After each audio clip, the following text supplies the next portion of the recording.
All right, welcome to this episode of Fat Off the Bone. This is Shane. My name's Rodney, and we're going to do a staple of grilling, and that is a chicken.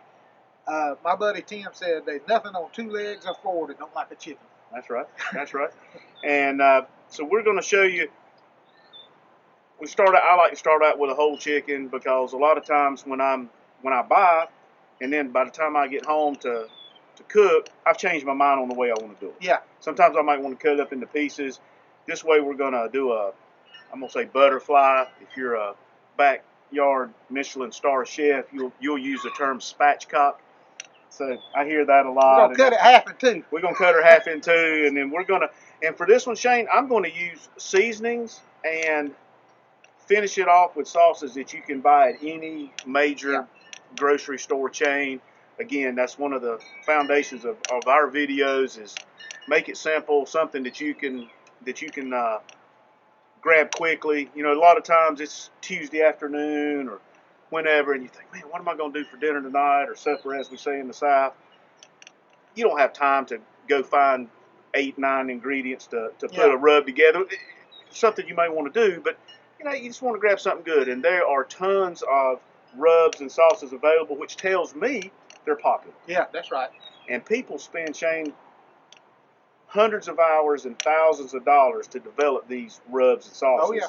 Mm-hmm. And they do that, and they're successful because they're good. Yeah, they are. So I'm going to use them. That's fine. Nothing wrong with that at all. And these, these rubs are, like you said, mass-produced. And I don't know, what are you going to use? I mean, I know we'll get to it, but what kind of rub? One of my favorites and the staples that I use for a lot of things is this Cavendier's Greek seasoning. Okay. And we're going to use that to season the chicken before we put it on the grill.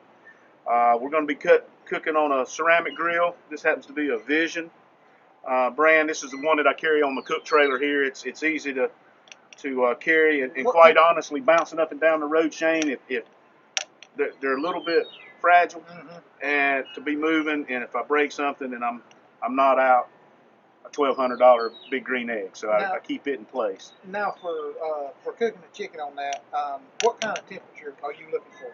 About 350. If it spikes to 400, that's fine. We put our charcoal here. I'm up to 500 degrees now. And one of the great things is this 500 degrees. Yeah, and you can lay your hand on it. That's how well insulated the ceramics are. Now, depending on, I will say, no matter how you cook a chicken, if you want a crispy skin on a chicken, just know this: you'll never get it without high heat. You got to have high heat at some point, or it won't crisp up. You're not going to get smoked with high heat. You're not going to get crisp skin with smoke. So you got to do it in some sort of order. And we're going to put it on the grill initially, skin down. There you go. So we can cook that skin, and you put it on the top, then it's going to want to cook and almost smoke on the top part of the chicken. So we're going to put it skin down, but we'll get to that when we're going to put it on. But right now we're going to show you how to cut this chicken up. All right, very good. All right, welcome back, and now I'm going to show you how to cut this chicken up. This is a whole chicken, and it didn't come with the neck and the other the gizzards and stuff. This one happened to come without it, but I take those out and I just discard them. I don't use them for anything. But this is about a 5.5 pound chicken. So we're going to turn this over, and the first thing I want to do is, the way we're going to do it here is I'm going to find the backbone, and I'm just going to cut straight down and take this backbone out.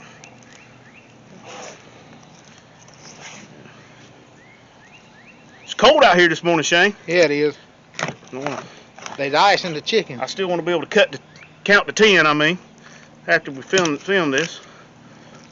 So we're going to cut that out. Some cooking shows are going to tell you to save that and make stock. We're not going to do that. Not for this. So here we are. We're just going to butterfly this out. I'll turn around. Now, if I see any excess fats that I want to cut out, now's the time to do it. Not necessarily going to save a fire, but I just, some of the useless stuff I'll get rid of. And now, don't let me offend anybody saying that fat's useless, because you do need the fat. But chickens tend to be very lean, the way they grow them. So I'm just going to very liberally put on my rub. And got a little wind kicking here this morning. and rub everything in. And this is the Zavandeers? Cavendiers. Yep. It is just a good all-around seasoning. I use it on vegetables. I haven't found anything yet that I didn't enjoy it. Didn't taste good on. I can tell it's got some pepper in it.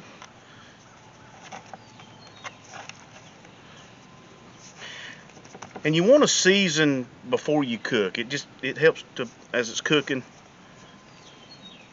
Well, it takes on a different flavor if you do it before than it does after. Even salt and pepper do.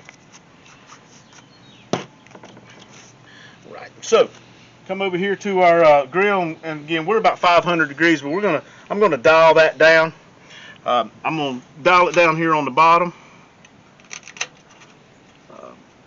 Slide my vent. I tend to like to control my heat with the bottom vent. There are times on very slow cooks and long cooks that I will use the top vent to control heat.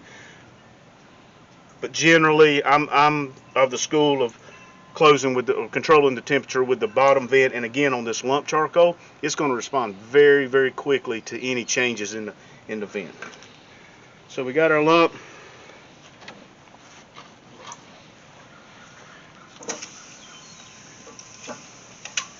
And you're going skin down. Skin down to start with. And it can't cook with the lid open. So we're going to close the lid and we'll be back shortly. Ready to turn that chicken that we put on just a few minutes, well, about 25 minutes ago, and we're still maintaining that 350 degrees. And oh, good gracious, look at there. That is some good looking chicken. So we're going to take this. You can tell when chicken starts to get done, yeah, it wants to fall apart. But we still gonna cook that other side. And you notice when we put that skin down, how it start to crisp a little bit. Mm-hmm. One of the things that staying with our everything that you can buy at the store. Remember the dry rub that we put on. I'm not advertising to these people, but Carolina Treat is great. It's a product that we have here in North Carolina made, and we're just gonna brush a little bit on.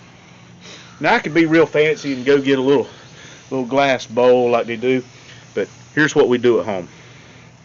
Easiest way. We're just gonna put this on. Let's do a little basting on this. One of the things people do is they put on barbecue sauces and other rubs too early. Yes. And the sugars in there will burn. And go, why did I burn everything? Folks, that is the easiest way. Get you a nice little basting brush. That's one less thing to have to clean up. If you poured it in a bowl. Now if you mix it in your own, obviously you're going to have that bowl. But we're just going to put that there and let that sit and get happy on that meat just a little bit. And we'll be right back in maybe 20-30 minutes to take this bird off and make some mouths happy.